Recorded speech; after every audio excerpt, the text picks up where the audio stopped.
thundering crash. It was a fateful day when she said, "Let me escape." She didn't know that the leavening in the meal would be Daddy's blood, or the frosting for the cake would be horror. In a moment, you'll understand what I mean when you hear the story of a woman named Marie Antoinette, as portrayed by Beatrice Benedetta in The Bloodbath. A story of a descending knife and severed head, and history's most terrifying obsession.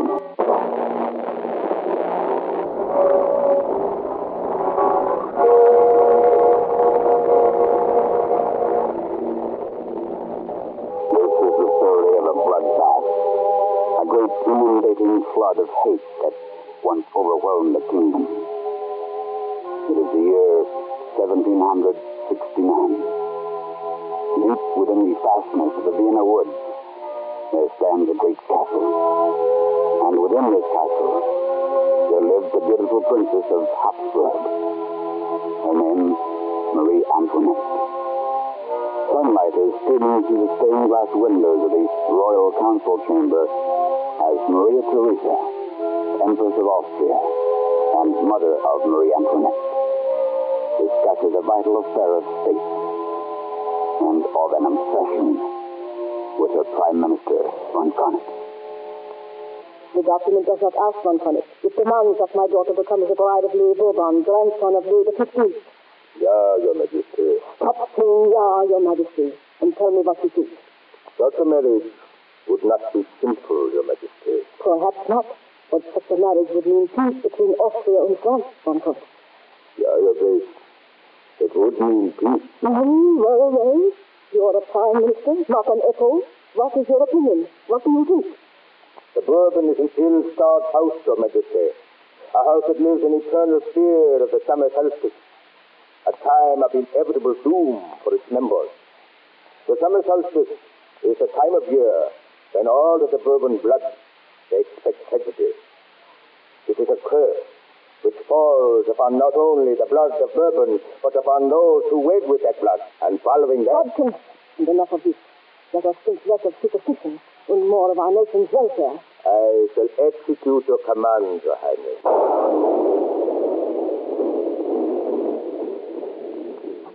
What is that?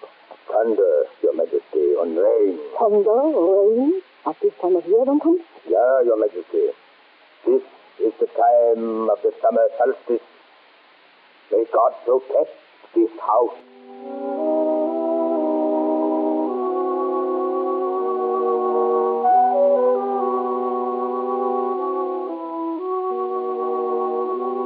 Such was the courtship of the 15-year-old Austrian princess, Marie Antoinette, a pawn exchanged in the game of political compromise.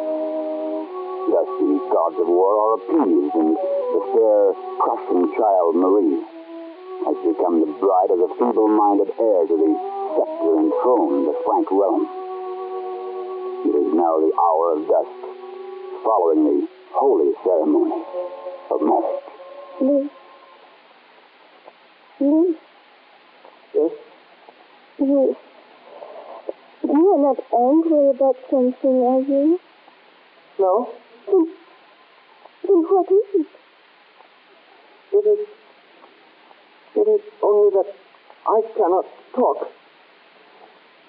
I have no words. You may as well know now as later. No, what?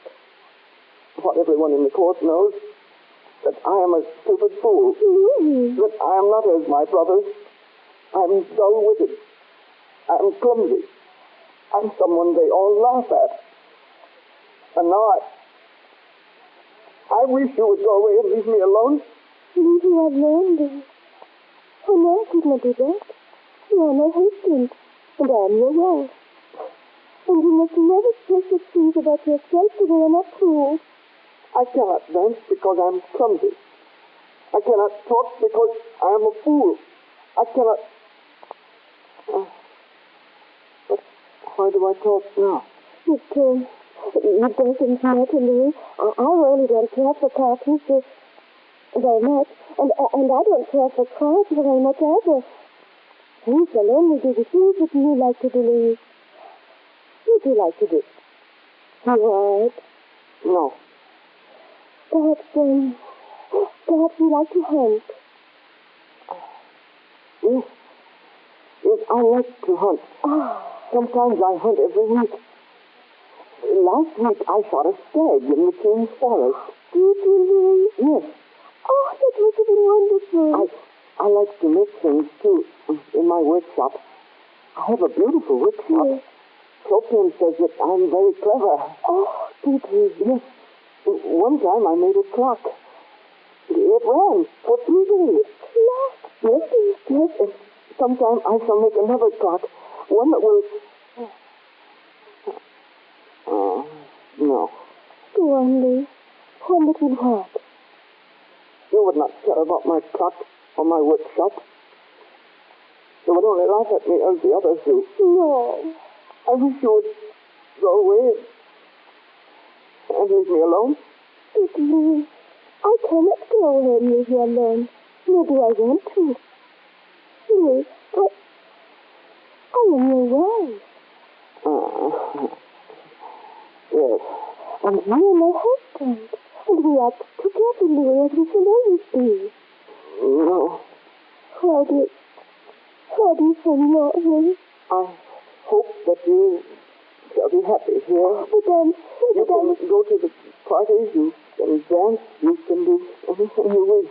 Louis. I hope that you will have friends. Louis.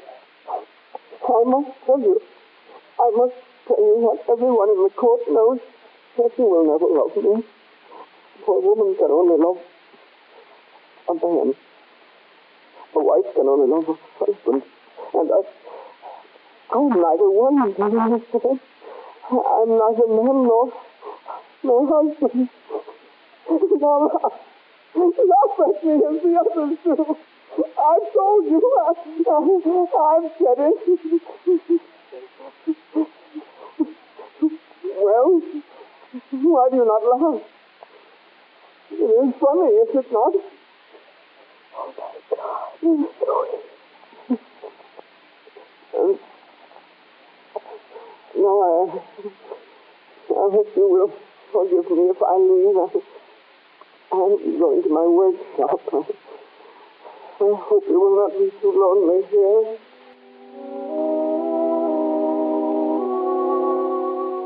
So began what was to be one of the great tragic obsessions in the annals of history. A marriage never to be consummated. A union of the ill-starred houses, Bourbon of France, Habsburg of Prussia. A mockery that was destined to end in the greatest bloodbath the world has ever known. In frustration and innocence, Marie Antoinette launched a career of wild and reckless abandon. Gambling, extravagance, dissipation. These are the channels into which the Queen escaped until she became known as the Scarlet Woman of Paris. And now over France there hangs black and lowering cloud. The storm of the people is about to break. A tempest, and it could lash the earth of the Frank realm with a mighty fury. Louis XVI is not a king. No more is he a husband. His infantile brain is incapable of guiding or ruling his domain. And thus is unaware of the intrigue and plot that is turning rotten the very core of the monarchy. The seeds of revolution have been sown, and the harvest is ready for reaping. In the palace, Louis stands gazing out of his window, staring into the blackness of the night, and reflecting upon the ominous prophecy of his grandfather. After me, the deluge. Oh, Louis. What have you done?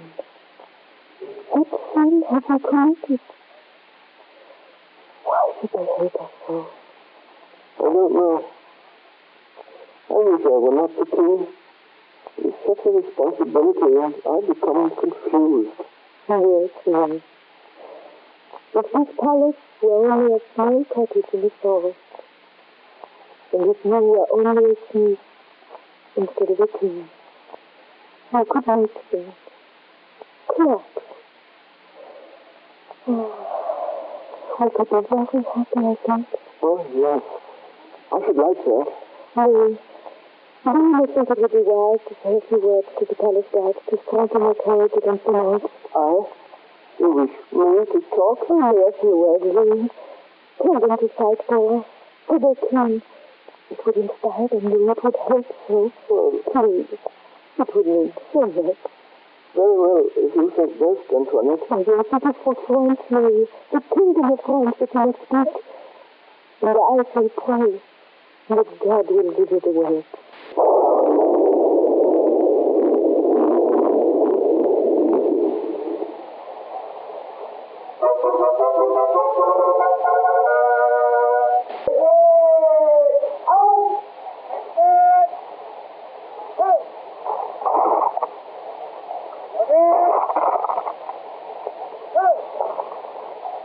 His Majesty, by grace of God, Louis XVI.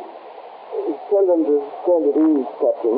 Very well, Your Majesty. As you were, at peace.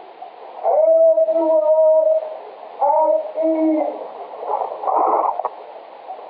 And now, sire, at your command. Gentlemen of the army, we have been told that they are coming to attack the palace. I mean, naturally, the mob.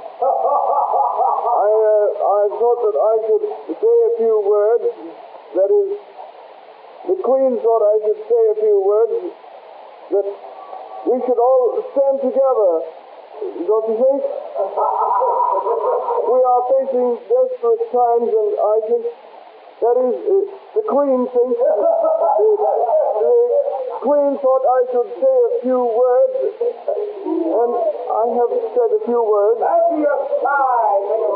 Please, Your Majesty, I cannot be responsible for my men. No, of course not. I shall return to the palace now and try and be responsible for France. Thank you.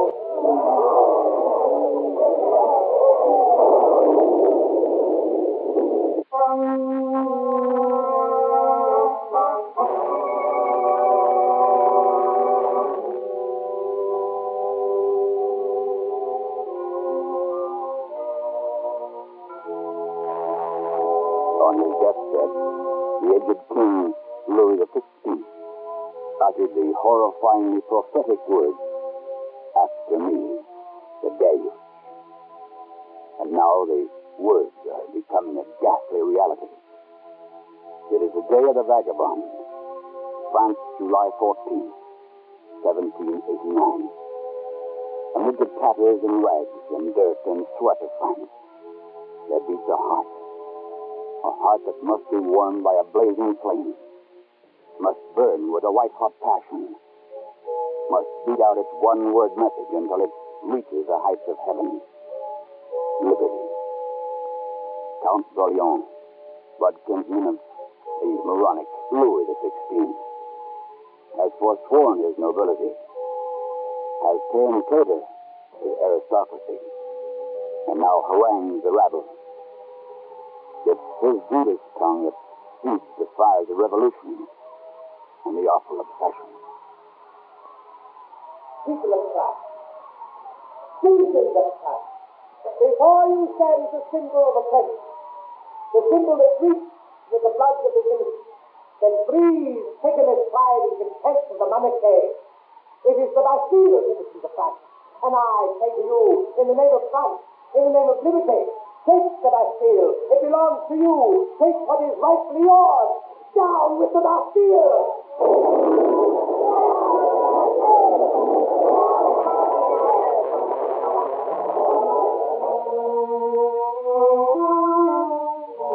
The poisoned words of the Count d'Orléans are finding their mark.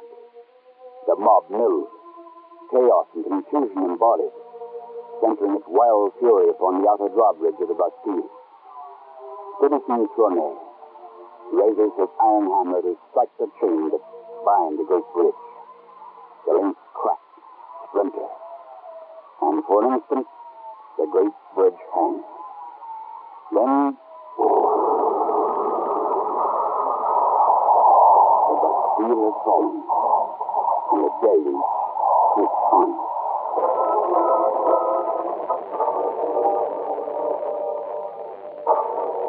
Within the lonely halls of the royal palace, Louis XVI wearily paces the confines of his regal chamber, his footsteps echoing the measured pulse of a heart that beats within his breast of the Austrian woman who is so dead. They're coming, Mother. Yes. Possibly. I think they're coming for us if we don't have to go. I don't know. If they are, Louis, if they do come here, what can we do? I don't know. Yes, it's come in. Your Majesty, What is it, sir? Your Majesty, they are attacking the palace. You must escape. Louis, what are we going to do? There is nothing we can do, Marie Antoinette. We are still the King and Queen of France. And if it is God's will for us to die, then let us die like the King and Queen of France should die. There is nothing we can do but wait. I'm not afraid. I am not afraid.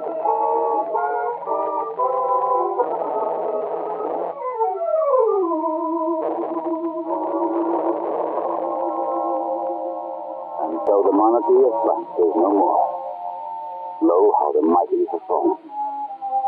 Louis XVI is tried before a tribunal of common citizens, found guilty of at least a score of capital charges, and sentenced to the cold embrace of La Belle Dame Guillotine, the woman of the night. Marie Antoinette does not pass away. Many weary weeks drag by before Monsieur Armand, tribunal president, considers the case of the once French queen, now the widow Capet. At last she is led to the prisoner's cage, face of false accusations of the 40-1. It is the serving maid, the half-crazed Miro, who takes the stand, bearing witness to the year 1788. The queen listens in stony silence, her face an expressionless mask. But with the mention of a final name, her face becomes livid. It is the name of her illegitimate son, who, forced by the skidding revolutionaries, charges his mother with the most unspeakable crime against society. Have you any words to answer that card, Citizen Mary? There are no words to answer that charge, monsieur. Even Master cannot answer that charge. I appeal to every noble in the court, to every noble in the world.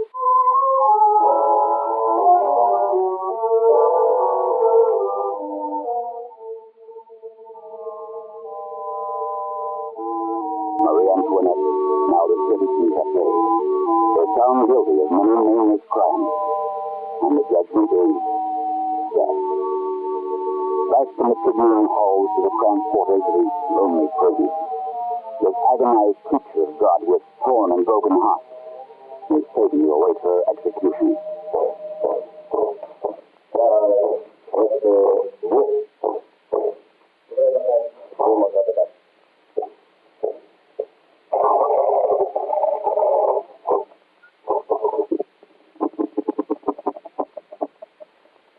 Marie Antoinette, Widow Capet, you have heard the sentence? Yes, I have heard. I want to die. Sit sincere, madame, and so will die all traitors of France. I know I must take to answer, monsieur. I was not quoted. I am not quoted. I was your queen in the life of Louis XVI, Queen of France. You thought me crazy? It is not my place to argue, Widow Capet. I have come to offer you one last request, if you will but name it. Oh, my son. My little boy. I should like to see him, to hold him in my arms, just once more. That is the only request I have, monsieur. You have no son, Widow Capet. He is no longer yours. He is the ward of the Republic. I am sorry. cannot please you. It's only for a moment. No, madam. Have you another request? Yes. Yes. But that will come quickly. Oh, Mama, dear. What? Why have you been so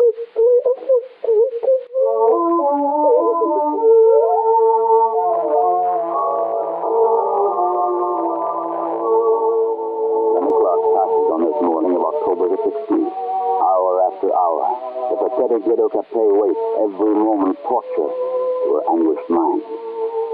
Then there comes the fateful tread of the guard, and the summons in the name of the Republic of France. Marie Antoinette is removed from her cell, placed in a wooden cross, then down the street, over the cobblestone, past the palace where she once ruled as queen. The widow Capet makes her way to the rendezvous with la belle dame guillotine. Marie Antoinette resolved to die, the queen should die. Still proud, regal, a saint of 13 steps into the shadow of the poised knife. The execution judge speaks. Your Majesty, Marie Antoinette, before you die, is there anything you wish to say? Goodbye.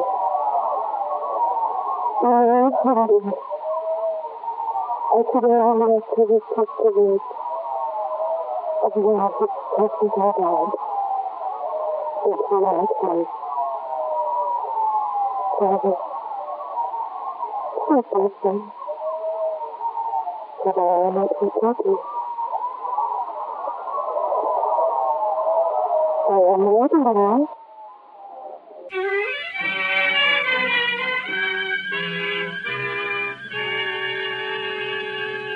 You have been listening to Obsession.